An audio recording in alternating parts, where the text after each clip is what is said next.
దేశ భద్రతపై మోడీ సర్కార్ మరో కీలక నిర్ణయం తీసుకుంది. పొరుగు దేశం మయన్మార్, భారత్ మధ్య రాకపోకలను నిలిపివేసింది. రెండు దేశాల మధ్య ఇంతకాలం యథేచ్ఛగా సాగుతున్న రాకపోకలను తక్షణమే బంద్ చేస్తూ నిర్ణయం తీసుకుంది. దేశ భద్రత దృష్ట్యా రాకపోకలు నిలిపివేస్తున్నట్లు కేంద్ర హోంమంత్రి అమిత్ షా ట్విట్టర్ వేదికగా ప్రకటించారు.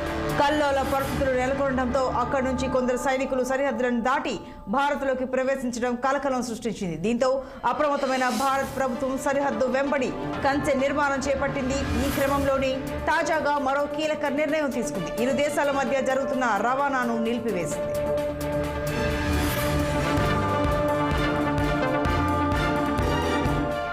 తెలంగాణ సీఎం రేవంత్ రెడ్డి మీడియాతో చిట్ చాట్ చేశారు. మాజీ ముఖ్యమంత్రి కేసీఆర్ పై సీఎం హాట్ కామెంట్స్ చేశారు. కేసీఆర్ బేషరం లేని మనిషిని, ఎక్స్పైరీ మెడిసిన్ లాంటి వారని వ్యాఖ్యానించారు. అధికారం కోల్పోవడం కేసీఆర్ జీర్ణించుకోలేకపోతున్నారని పేర్కొన్నారు. ప్రజలు వారిని పట్టించుకోవడం లేదన్న ఆయన గవర్నర్ ప్రసంగానికి కేసీఆర్ హాజరు కాలేదని గుర్తు చేశారు.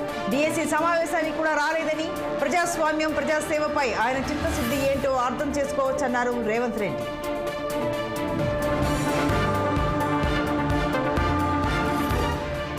ఏపీ అసెంబ్లీ బడ్జెట్ సమావేశాలు ముగిశాయి. ఈ మేరకు స్పీకర్ తమ్మినేని సీతారాం సభను నిరవధిక వాయిదా వేస్తున్నట్లు ప్రకటించారు.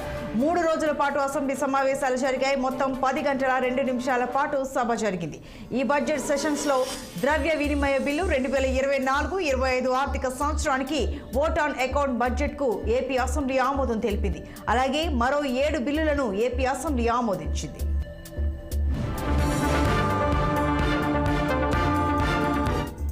తెలంగాణ అసెంబ్లీలో స్పీకర్ గడ్డం ప్రసాద్ అధ్యక్షతన బీఎస్సీ సమావేశం జరిగింది. ఈ నెల 13 వరకు తెలంగాణ అసెంబ్లీ సమావేశాలు నిర్వహించాలని బీఎస్సీలో నిర్ణయించారు. ఈ నెల 9న అసెంబ్లీలో గవర్నర్ ప్రసంగంపై చర్చ, 10న సభలో తెలంగాణ బడ్జెట్ను ప్రవేశపెట్టనున్నారు.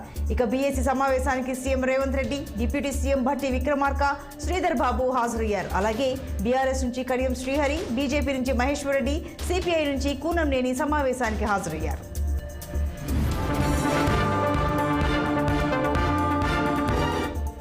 నిర్మల్ జిల్లా ఖానాపూర్ పట్టణంలో దారుణ ఘటన చోటు చేసుకుంది. ప్రియురాలిని ప్రియుడు హత్య చేశాడు. అంబేద్కర్ నగర్ కు చెందిన యువతిని గొడ్డలతో నరికి చంపాడు.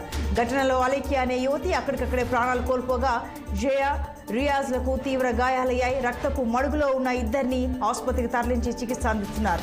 బాధితులు ఖానాపూర్ మార్కెట్కు వచ్చి సరుకులు కొనుగోలు చేసి ఇంటికి వెళ్తున్న సమయంలో శివాజీనగర్ శివారులో గుర్తు తెలియని వ్యక్తి గొడ్డలితో దాడి చేశాడు. సంఘటనా స్థలానికి చేరుకుని విచారణ చేపట్టారు పోలీసులు.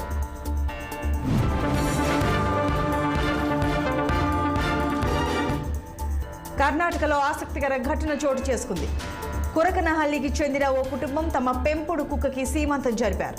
దాదాపు 50 మందికి పైగా అతిథులను పిలిచి వేడుకను ఘనంగా నిర్వహించారు. సాధారణంగా మహిళలకు ఎలాగైతే పళ్ళు పలహారాలు పెట్టి పాటలు పాడుతూ ఘనంగా వేడుక నిర్వహిస్తారో అలాగే జరిపించారు. దీనికి సంబంధించిన వీడియోలు ఇప్పుడు సోషల్ మీడియాలో వైరల్ అవుతున్నాయి.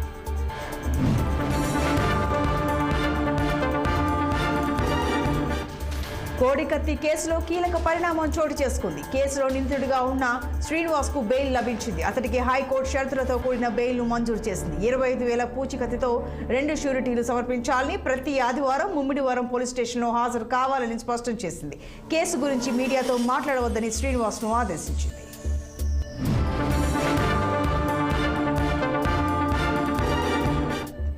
రాష్ట్ర గీతం గురించి సీఎం రేవంత్ రెడ్డి మాట్లాడడం హాస్యాస్పదంగా ఉందని బీఆర్ఎస్ ఎమ్మెల్సీ కవిత వ్యాఖ్యానించారు. బంజారాహిల్స్ లో నిర్వహించిన మీడియా సమావేశంలో ఆమె మాట్లాడారు. రేవంత్ ఎన్నడూ జై తెలంగాణ అని కూడా అనలేదన్నారు. తెలంగాణ తల్లి విగ్రహం నాలా ఉందని సీఎం అంటున్నారు. నేను తెలంగాణ బిడ్డనే కాదా అని ప్రశ్నించారు. మహేందర్ రెడ్డిపై అవినీతి ఆరోపణలు వస్తున్నాయని, టీఎస్పీఎస్సీ చైర్మన్ గా ఆయన్ను తొలగించి న్యాయ విచారణకు ఆదేశించాలని డిమాండ్ చేశారు.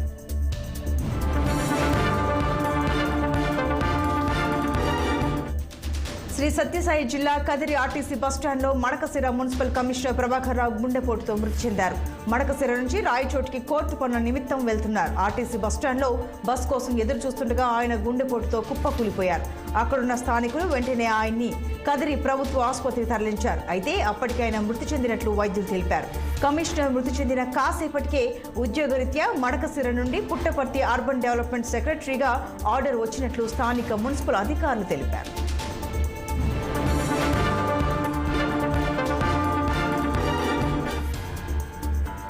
అల్లూరు జిల్లా చింతపల్లిలో కుళ్ళిన మేక మాంసం తిన్న 10 మందికి అస్వస్థతకు గురయ్యారు. చింతపల్లి మూలగరువులో ఈ ఘటన చోటు చేసుకుంది. సమాచారం అందుకున్న వైద్యులు వెంటనే స్పందించి వైద్యం అందించి వారి ప్రాణాలను కాపాడారు. అయితే ఇద్దరు ఆసుపత్రికి తరలించారు. పరిస్థితి విషమించడంతో మెరుగైన చికిత్స కోసం నర్సీపట్నం ఆసుపత్రికి తరలించారు.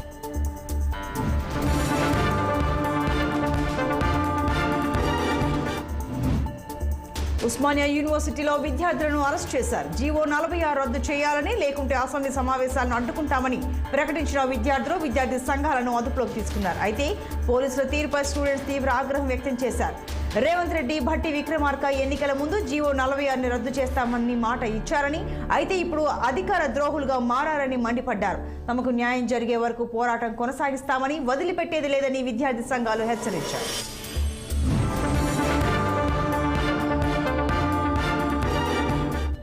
సీఎం రేవంత్ రెడ్డిపై ఏబీవీపీ విద్యార్థి నాయకులు నిరసన చేపట్టారు. అధికారంలోకి వచ్చి 2 నెలలు దాటినా విద్యార్థులకు స్కాలర్షిప్ ఇవ్వలేదని ఆగ్రహం వ్యక్తం చేస్తున్నారు. సీఎం రేవంత్ రెడ్డిపై పాడుతూ రోడ్డు మధ్యలో బైఠాయించి నిరసనగా జెండాలు పట్టుకుని ఆందోళన తెలిపారు. పోలీసులు వారిని అడ్డగించేందుకు ప్రయత్నించినా ఫలితం లేకుండా పోవడంతో చూస్తూ ఉండిపోయారు.